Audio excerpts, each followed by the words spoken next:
When we think about gambling harms, we often imagine a habit that slowly takes over someone's life. For women, gambling tends to escalate quickly, and for nearly everyone, both male and female, gambling harms can be a means of emotional escape. It often starts in the shadow of trauma as a way to cope, to numb pain, or to regain a sense of control that's been stripped away by years of abuse. Welcome to the Gambling Harms and Domestic Abuse Resource for Housing Professionals podcast. I'm Natasha Devon. In this series, we are exploring the intersection between gambling harms and domestic abuse, part of a project funded by the Gambling Commission and led by Mercy Denedo from Durham University, in partnership with Amanze Ejiogu from Sheffield Hallam, Chibuzo Ejiogu from Cranfield University, Katy Brookfield from Nottingham University, and Liz Riley from Betknowmore UK, and Kelly Henderson from Addressing Domestic Abuse. This is the first episode in our series of gambling harms and domestic abuse with a particular focus on housing. In this episode, we are joined by Tracey, who's sharing her lived experience of how domestic abuse shaped her life, including her relationship with gambling harms. Today, we'll explore her journey, the challenges she faced, and the support she accessed along the way. This is a personal and sensitive story, and Tracey has been generous in letting us share it. I'm also joined by a member of the research team, Dr. Liz Riley from Betknowmore UK. Liz, welcome to the show. Thank you.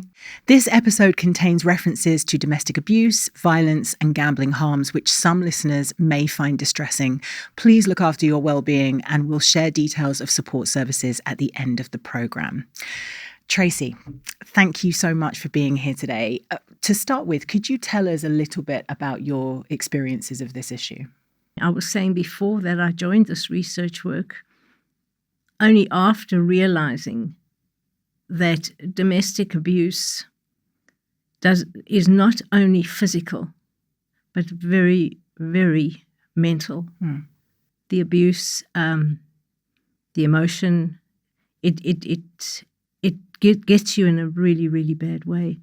And it did that after going through 7 years of being in a coercive relationship, being controlled, being manipulated, and walking out of a marriage that I lost my voice completely. I could not talk to any other adults. I could only talk to adults if it was about children, because I had 2 children. Otherwise, I didn't know. I didn't know where to start. I had no self-worth. I had no there was nothing about me.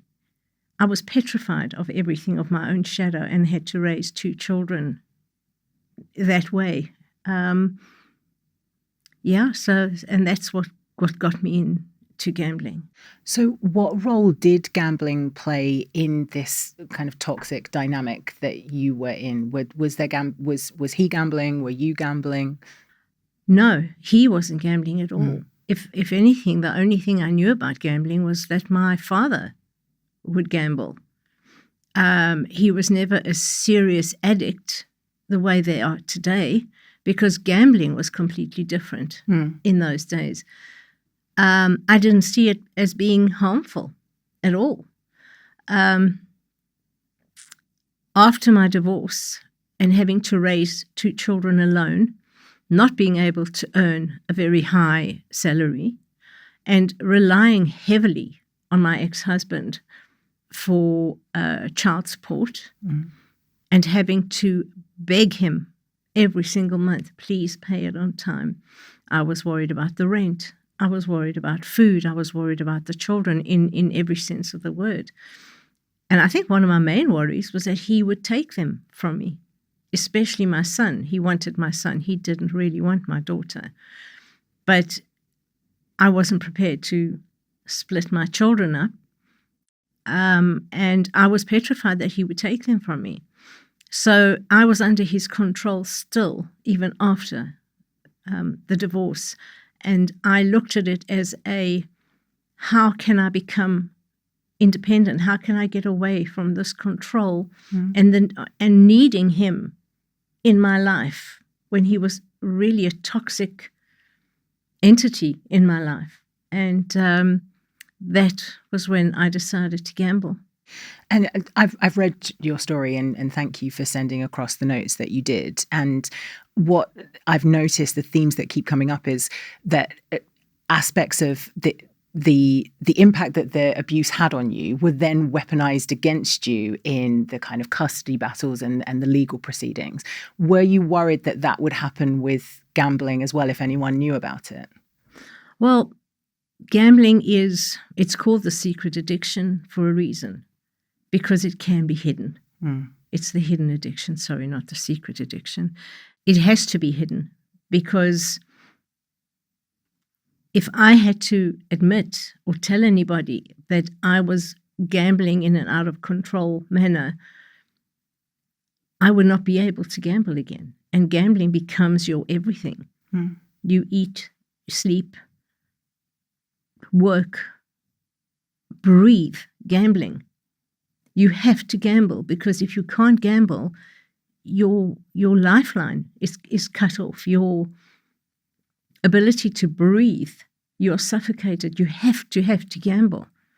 You need to do it. And this addiction was with me for 30 years. Wow. It was with me for a long time. So you can't admit to it. Yeah, but there wasn't so much as a custody battle. It was just the threat hanging over my head constantly that I was useless. I was worthless. There was no worth to me. I had to earn more money. I couldn't earn more money. I had problems with education growing up. I had issues. I had a learning disability that I couldn't speak up about, because it was another area that my ex drove me crazy with. I was called stupid for 7 years. And eventually that created the dynamic where I was always trying to prove myself to my children, to show that I wasn't what their father was portraying me to be. And narcissists do that. Yeah. And when they cannot control you anymore, they control those around you to change the narrative. Everyone listens to their narrative. And you as a gambler are the problem. It's even going up to me committing the crime that I did, I was seen, it was me. I was the problem. I did not know my worth, my value. And was it that gambling was a way for you to escape all of the trauma that you'd experienced? Or was it that you thought that it was a shortcut to you being successful or financially stable? Or was it a combination of both? It was a combination of everything. It's a place where you go to hide out. It's a place where you go to feel safe. It's anything but safe, but at the time that you're doing it and you're trapped, you are shackled. It is the only place you think you can breathe, you can go to. The machine is not going to judge you. I never gambled online, which to me is the thing that I am most grateful for. That even in my addiction, I knew to stay away from online gambling. And I promised my second husband that I would never gamble online, because it had only just come out then when we were still in South Africa. I promised him I never would. I never did. I never have. I still banned and blocked myself online from everything just in case. But I never gambled online. It's really troubling to think about somebody who's potentially going through the same thing that you went through now, and how prolific online gambling is and the access that they would have to it. Online gambling is by far the most dangerous in this area. It is by far the worst. It overtakes. People have got a casino in their pocket, in their hands, wherever they are, as long as they can get access. Internet. This whole addiction is access. Access to the products, access to the funds. It's access. It's getting away from reality. It's stepping into. The industry uses 4 words. It's a game. You can play it. It's fun, and you can win.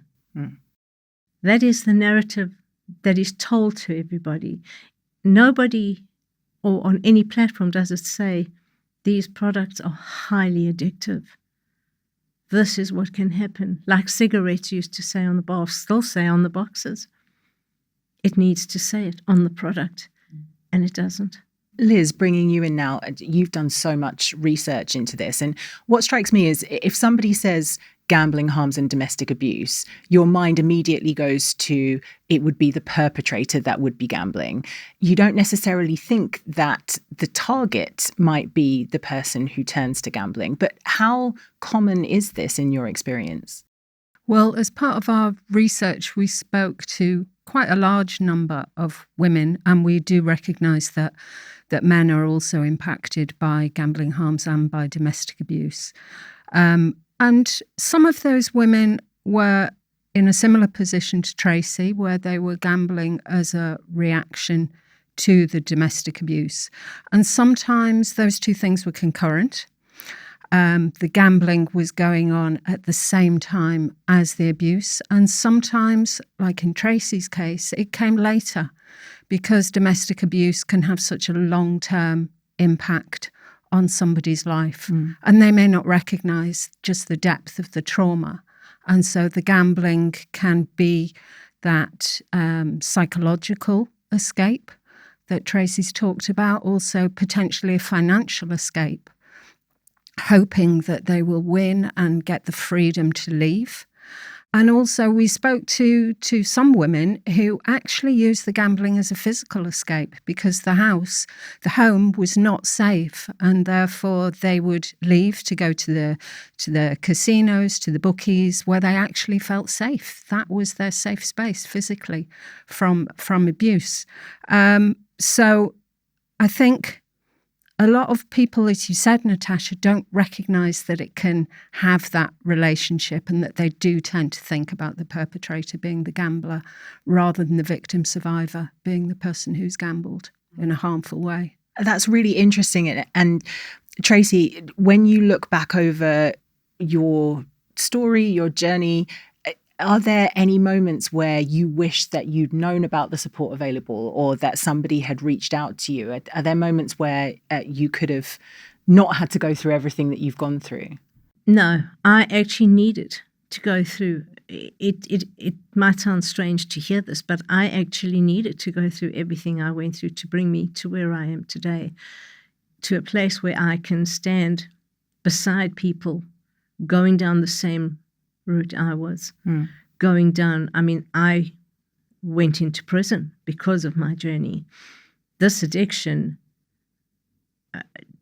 made me, and I'm going to say made me, do things that I would never have done. I would never have taken money from somebody else because I was never a liar or a thief. But I did become addicted to highly addictive products. And because of that, I became both. But when you find yourself again, when you know your value, when you know your worth, when people can no longer gaslight you into being something you're not, I'm watching women go from completely broken. I'm watching them blossom into the most amazing, amazing souls. And I walk this journey with them to help them see that. And if there is somebody listening to this who is in a similar situation to the one that you faced, what would your advice be to them? There is life. There is life after gambling. There is life after this addiction. There is life after the criminal justice system. There is life, and you are worth it. You are so worth it. Grab it. Get help. There is so much help out there. It's everywhere. Get that help. Know your worth. So, Tracey, you've spoken about some of the shame that you felt around your addiction. What are some of the other barriers that maybe stopped you from seeking help or speaking to people about what was going on? Well, you're in a cocoon, almost a pressure cooker. That's where you're living. That is your safe place, although further from safe you couldn't get. you're living in that space, you don't want to reach out for help because you don't think you have or are the problem. Because this is okay. You're going to win. You're going to win, so you're going to sort it out. You can pay everything back. You can be respected because you finally got some money. All these things that you're told can happen. But in reality, those things are never going to happen. You don't want to find out help. You would protect the industry as much as you can to be able to go to the casinos, to be able to gamble online, to gamble your life away. You don't see the danger in that because how can it be dangerous? The laws haven't stopped it. There's nothing stopping it. You're allowed to do it. It's everywhere. They're advertising everywhere for these products. You don't want it to stop. When something happens like happened to me, where reality and my gambling addiction literally had a head-on collision, and I was thrown out into the ashes of what I had allowed my life to become. It was only then that the addiction lost its grip on me. That strangulation was gone. But I had done something terrible. So is there anything that anyone could have said to you before that point that would have made you see the dangers of gambling more clearly? No, I hid it too well. I literally hid it too well. Had I not done what I did, had I gotten away, because I probably could have gotten away had I stopped doing it just the year before, I would actually still be gambling. My life had to go through what it did to bring me to where I am today. I had to walk through the darkness, the fear, the desperation of a gambling addiction, of going through prison, of going through everything in my life, come out, take a breath, pick up a torch and go back into that darkness to help others out. That is what gives me purpose now. Thank you. That's a really powerful message, and I'm sure that it's helped somebody who's listening. Liz, in terms of the system, what changes do we need to make to be able to recognise and get support for people who are struggling with similar things to Tracey? I think the first thing is the system is statutory services, it's third sector services. It's about raising their understanding of not just domestic abuse, which is still too simplistically understood as being physical and sexual violence. So it's about raising awareness of the multiple ways in which domestic abuse can affect lives, but also the role that gambling harms can play in that domestic abuse. It's recognising that support needs can be very complex for women like Tracey. Tracey needed support for the gambling harms, for domestic abuse. We talked to women who were also gambling in conjunction with harmfully using drugs or alcohol. So there are those support needs there. So it's understanding the complexity of the support needs. And in order to do that, professionals need training. They need to develop that professional curiosity to see beyond what's in front of them and ask questions in a subtle, non-judgmental, sensitive way. And not just ask once, but ask multiple times in different ways. Especially when it comes to gambling, things can get better for a while and then they can get worse again. And so it's just building that trust over time that you as a professional can do with the woman or the man who's sat in front of you, and asking them in different ways, just open questions like, what's going on for you? Can you tell me a bit more about that? So I think raising that understanding is one thing. I think as well, there needs to be better screening tools, better risk assessment frameworks, and a recognition as well that some of the harms are legacy harms. The domestic abuse may have stopped, the gambling may have stopped. The person in front of you may never have accessed support for those things in the past. So you can provide that support now. That long-standing trauma may be impacting their housing security, their mental health, their physical health, their relationships, their finances, long-term impacts in wide areas of somebody's life. So it is about really developing that professional curiosity and then developing a really good understanding of the services that are out there. As Tracey said, there's plenty of them. There's good third sector and NHS support for people experiencing gambling harms and also support for people experiencing domestic abuse. And can you share with the listeners how people can access some of those resources? Yeah, so the research project has a website, which is dagamblingharms.co.uk. On there, you can find the resource that we have developed for housing professionals, but it's also really useful for other professionals in other sectors as well. And you can find our research reports and also the podcasts like the one we're recording today. So Tracey's talked about the nature of gambling itself and what it does to you psychologically being a barrier to disclosure. What does the research tell us about the other barriers that exist? Well, certainly for women who are gambling as a result of domestic abuse, shame and stigma are huge because not only do they feel that shame around their gambling behaviours, but also around the domestic abuse. So there's almost that double barrier of shame and stigma when it comes to disclosure. And there can also be quite high levels of fear as well, that if you are disclosing to, let's say, your landlord, your housing association, that you have a gambling problem, there is a fear around potentially losing your tenancy.